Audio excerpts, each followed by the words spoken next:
Hey guys.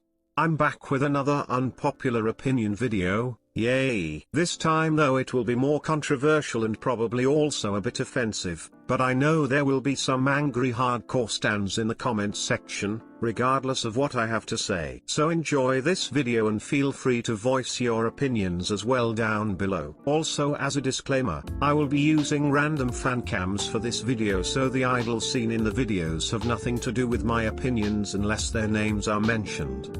Just wanted to make that clear. Okay then, let's go. Lisa isn't the best dancer in the industry. Lisa is a very talented dancer and she definitely deserves the recognition she gets for the dancing, but she is not the best dancer in the industry. There are many female dancers who are exceptionally good dancer, arguably even better than Lisa, but they don't get the appreciation they deserve, because they are not from a big popular group, like Lisa is. BTS music is getting more generic and boring with each year. I feel like since BTS started making English songs, their music has become kinda boring. It started when they released Boy With Love, which kinda sounded like every other song you'd hear on the radio. Then Dynamite, Butter and Permission to Dance came and it all just sounded kinda the same. I miss their more creative and unusual songs like DNA, Not Today, Fire, Run, etc. Every idol that's ever left YG has done so much better in terms of their music style. I think each idol that's left YG Entertainment has released better music than they did when they were still under YG. You can tell they were suppressed in terms of creativity, but once they left, they were finally able to do the music that they wanted. Blackpink's solos really aren't all that great.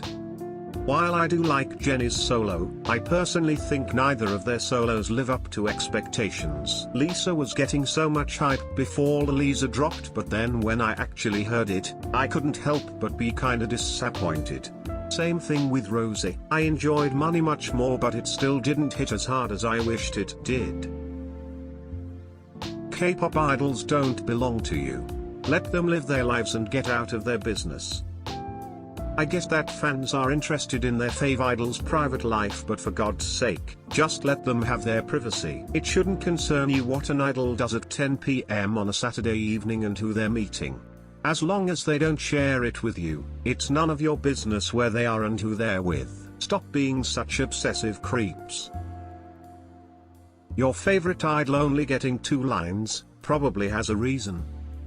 Yes, I know there are cases where idols get shoved in the back when they are actually super talented. However, in most cases, the reason an idol gets little to no lines is because they're just not as good as the other ones. Of course they can train and improve themselves to eventually get equal or more lines, but let's face it, some idols just aren't good enough and probably never will be.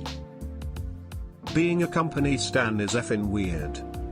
I see a lot of these company stans who will defend every single thing the company does, which is really freaking weird. Also, there are a lot of people who just blindly stan a group just because they are from the same company, like TXT for example. There are many who only started stanning them because they are BTS brother group, which is really stupid.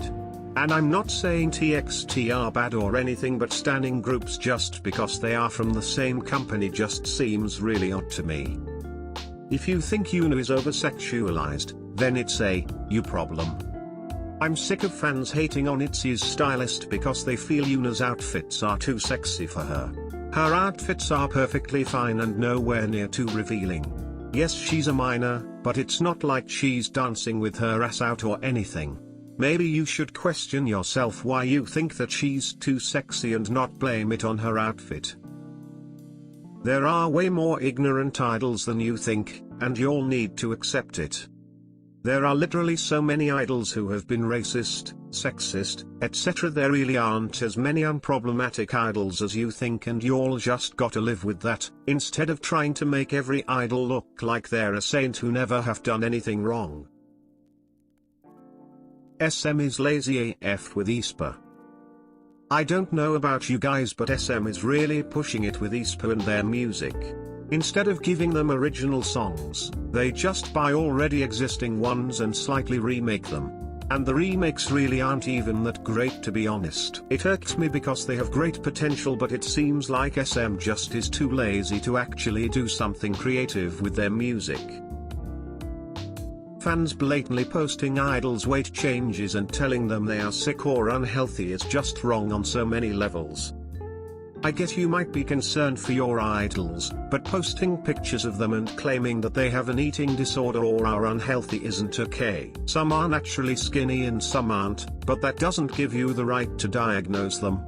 It might actually drive them into a serious illness and it can be very dangerous, so please, stop doing that.